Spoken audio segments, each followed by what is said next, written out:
Kaya kami nandito dahil napag-alaman namin na tumakbo sila rito, emergency, para sa kanyang baby. Nung una po, sabi nila butas lang sa puso. Pag ganun yung magtuloy-tuloy po yung sa baga niya, sana hindi naman po. Mas unang bibigay daw po ang puso. Sabi ng doktor sa'yo, kailangan manalangin tayo. Yes. Ang tagal-tagal po namin pinanalangin na magkaroon po kami ng baby. Tapos ganito yung yung nangyayari. Kada naalala ko po na nahihirapan huminga yung baby ko, ang sakit-sakit po sa loob.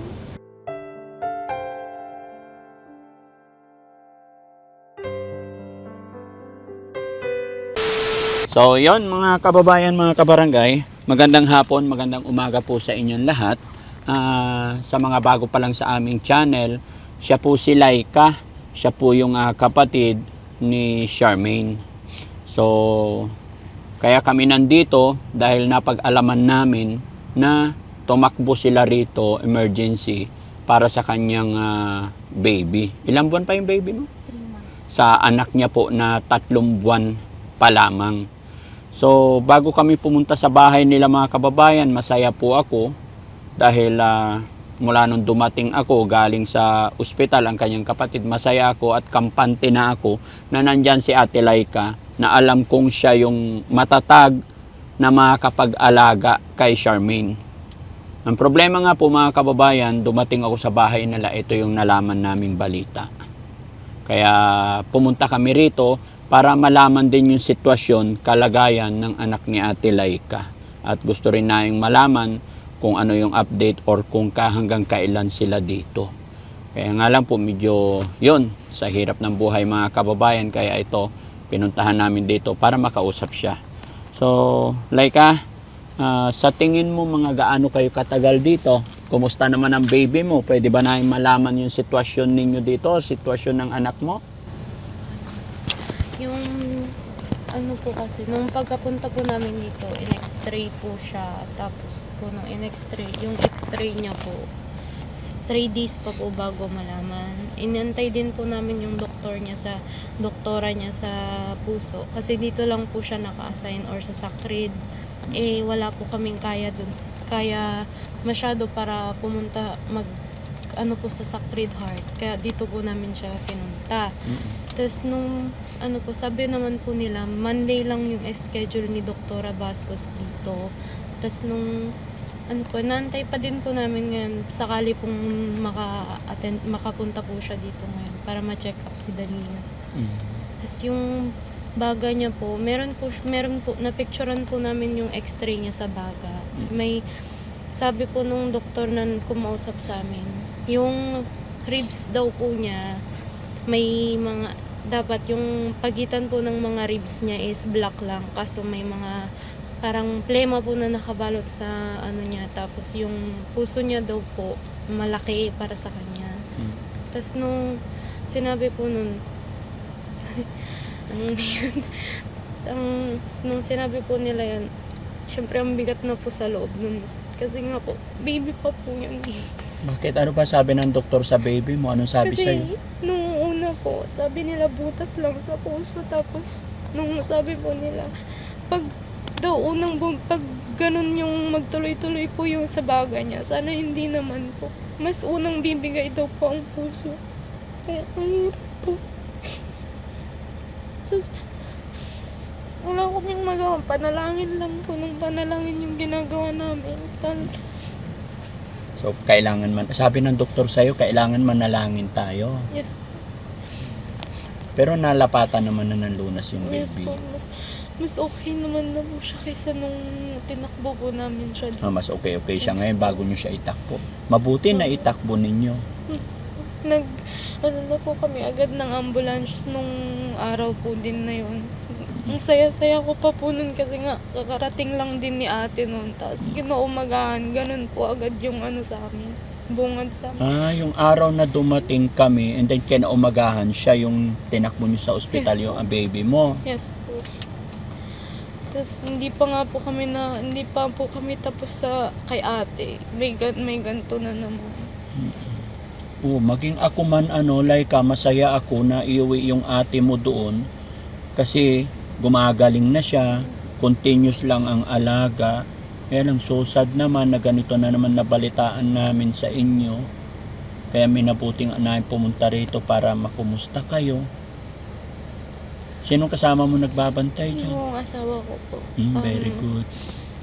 Sa, Wala siyang trabaho. Sa 4 pa po, ay sa pagkatapos po, etong Semana Santa pa po sana yung uwi niya. Kaso nga po, ganun yung nangyari. Hindi, ang kasama ko lang po sanang magtatakbo dito yung parents niya. At wala nga pong magbabantay kay ate kung si Papa po ang sasama sa akin. Hindi din po nila madesisyonan. Kailangan daw po kasama din siya. Kaya biglaan din pong umuwi. Saan galing yung asawa mo? Sa trabaho po sa may Pampanga pa po. Okay, so wala na. Buti, no? Hindi siya nakakapagtrabaho ngayon. Wala pong trabaho. So, Gaano kahirap yung pinagdadaanan ninyo ngayon? sobrang hirap po. Kasi, buti nga po, meron po kayong binigay sa amin nung huli. Yun po yung ginagamit po naming panggastos ngayon. Yung binigay kong 5,000 nung nagpunta ako doon sa inyo.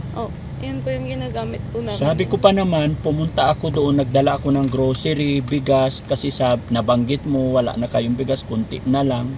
Para hindi nyo na lang gastusin. Nagdala kami ng mga grocery, bigas pa nandoon. Niwan namin sa tatay nyo, para sa inyo na rin sana. So sa tingin mo, mga hanggang kailan kayo rito? Hindi po, wala pa pong sinasabi yung doctors. So Monday ngayon nyo hinihintay yung doktor. Yes po, inaantay pa po namin. Ipag-pray lang natin, no? Yes. Laban lang tayo. Yes. Okay ka lang? Okay lang. Laban lang. May gusto kang sabihin? Hindi ko po alam.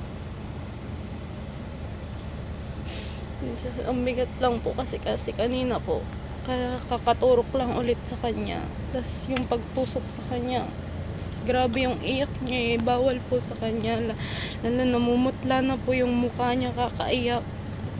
Tapos ilang beses na po siyang natusukan. Ganun po, bawal po sa kanya nga ang umiyak. Iiyak po siya ng iyak. Kaya ang bigat po bilang nanay. Parang nanginginig din po yung laman ko pag umiiyak siya. Kasi nga po, ganun yung nararamdaman niya. Tapos bigla pong mamaya, hindi siya nahihirapan din po siyang huminga bigla-bigla. Ganun po.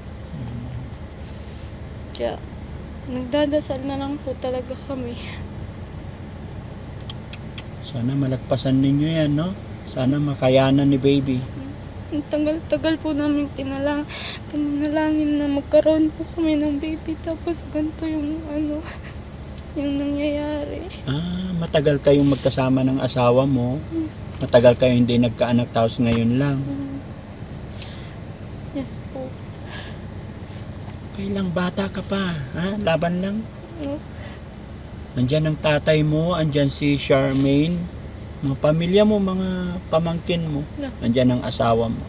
Hindi nila kayo pababayaan. Kumain na kayo, nag-lunch na kayo?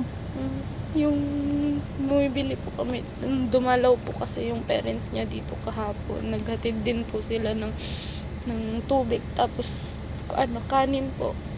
Yun po yung inulam namin ngayon. Tapos bumibili po kami dito sa labas ng kanin. Mahal dito yung pagkain. Ang mahal nga po. Pati ulam.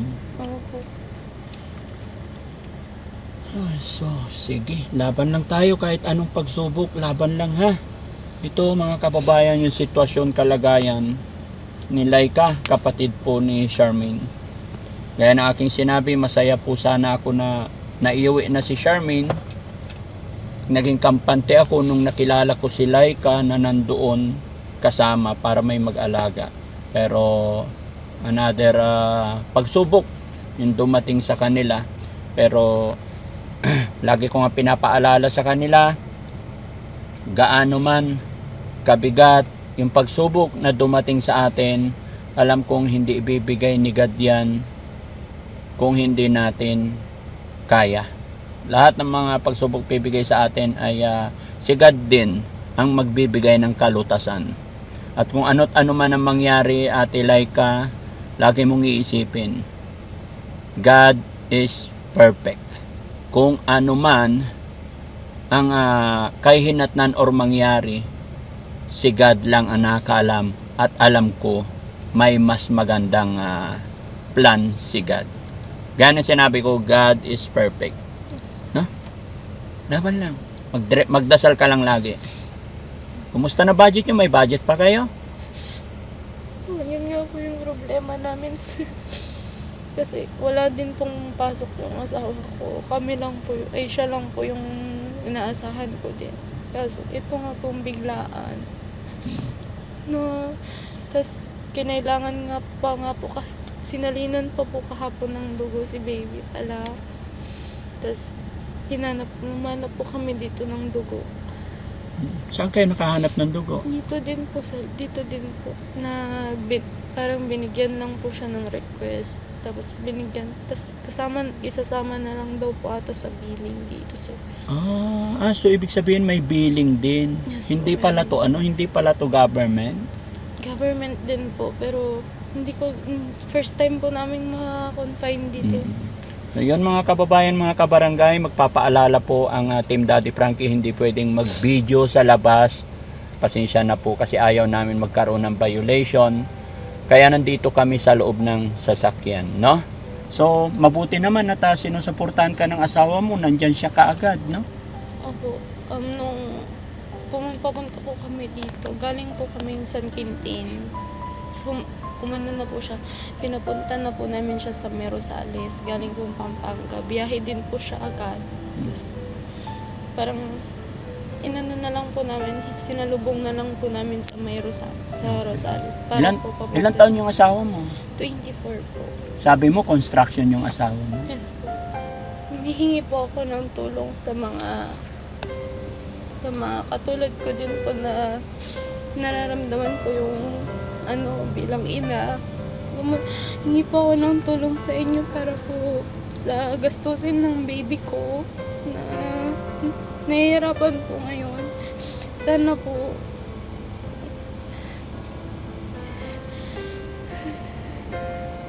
sorry po, ang bigat lang po kasi sa loob. Kada naalala ko po na nahihirapan huminga yung baby ko, ang sakit-sakit po sa loob. Tapos hingi po ako ng tulong at saka panalangin din po para po sa garang paggaling po ng baby ko. Ipag-pray niyo po kami na malagpasan po namin itong pagsubok na to. Na sana po gumaling na po siya agad para maalagaan ko din po yung kapatid ko na alam ko pong kailangan niya din po ako ngayon. Kaya po, yun din po yung reason bakit po kami umuwi sa bahay nun eh. Para po sana maalagaan ko din po siya.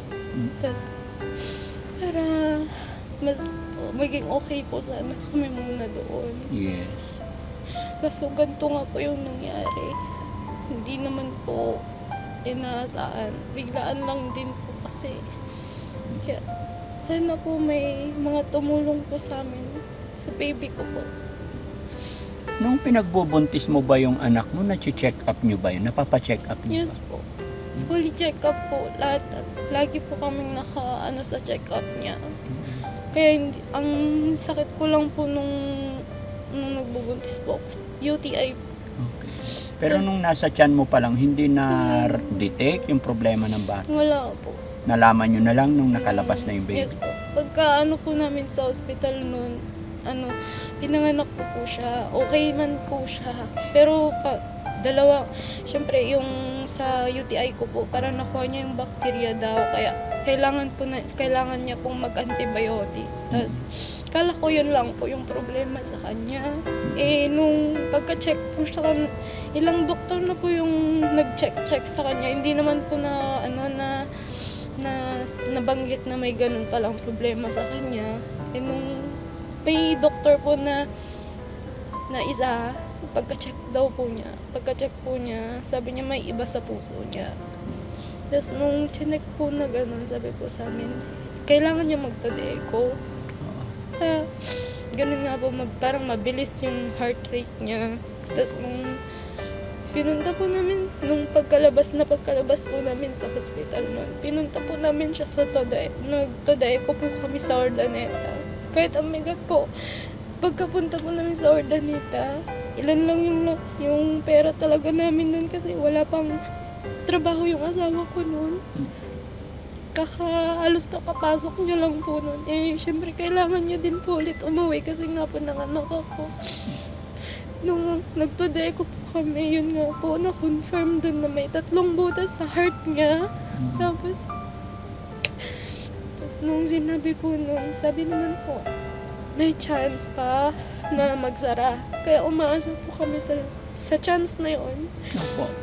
Tapos po nung pagkatapos nun, kada check-up po sa kanya, nung unang check-up sa kanya, ang binayaran namin 4-5. Kada check-up niya na po, ganun po yung binabayaran namin. Tapos po, kailangan po namin ulit umuwi, ay bumalik. Pagkabalik po namin ng second check-up niya, ang sabi, nag-close, hindi na makita yung isa na butas. Thank you, God. Oo. Tapos po yung isa daw, lumiit na, pero nung kinausap po ako, tinanong po nila kung ano daw po yung mga napapansin ko sa baby ko. Sabi ko po, abang dumidede siya sa akin, pinagpapawisan siya. Oo. Tapos po nung sinabi ko pong ganun, sabi yung isang gamot lang po na binigay sa amin nung una, nadagdagan na po siya ng 2 pa. Tapos ang gamot, ano po ng gamot niya, syempre ang babayaran po namin sa doktor, 4-5 plus yung gamot po niya na 3, yung isang gamot lang po is nagkakahalaga po ng 960. Isang gamutan Yes na. po. Tapos yung 2 gamot, parang umaabot na po siya ng 1.5 yung gamot po niyang Mahal, 3. no? Oo nga. Tapos, itong April 19 sana nga po, pangatlong check-up niya po. Pero hindi na umabot sa pangatlong check-up, Yes. na pa-emergency na kayo. Yung 5,000 sana na binigay niyo sa amin, yun na lang po sana yung gagamitin namin sa check-up niya. Kaya nagte-thank you po ako ng sobra nung binigyan niyo po kami ng ganun. Kaya, hindi ko naman po inasahan na sa iba pala magagamit yung pera na yun. Sana nga po gumaling na yung baby ko. Okay. Pati ako naiiyak sa'yo eh. Laban lang tayo. Kaya mo yan. Kaya nyo yan. No? Paano bang gagawin natin? Sige, mga kababayan, mga kabarangay. Bigyan na lang natin ng sana makayanan ng baby. Ano bang pakiramdam mo ngayon? Sinasabi ng doktor sa inyo. Ang bigat. Mabigat. Yes. Lalo na po pag umiiyak siya na naririnig mo yung iyak niya, bawat tusok sa kanya. Kada kuha ng dugo, iyak siya ng iyak.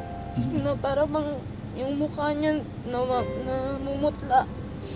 Tapos pag bubuhatin, hindi naman po pwede na kunin mo agad yung baby pag umiyak. Kaya yung asawa ko po yung pinapaano ko pag ganyan na yung sitwasyon baka makolaps din po ako sa doon na habang tinitignan. Pakatatag ka lang ha. Tibayan mo lang. Ha? Hindi po pwedeng may sakit na yung anak mo, pati ikaw, panghinaan ng loob. Kailangan ka ng anak mo, kailangan ng anak mo yung magulang, which is ikaw yon. Kailangan ng anak mo matibay na nanay, matibay na tatay. Alam ko nandyan din yung asawa mo, hindi niya kayo pababayaan, no? Alam ko yung hirap na pinagdadaanan mo ngayon, pero wala akong magagawa kundi samahan kitang ipag-pray. Na? Magpe-pray tayo. So mga kababayan, mga kabarangay, yung kanyang tanging hiling para sa kanyang anak, ipag-pray natin na sana malagpasan nila, sana makayanan nila ito, ano? Sige, magbibigay ako ng tulong pinansyal.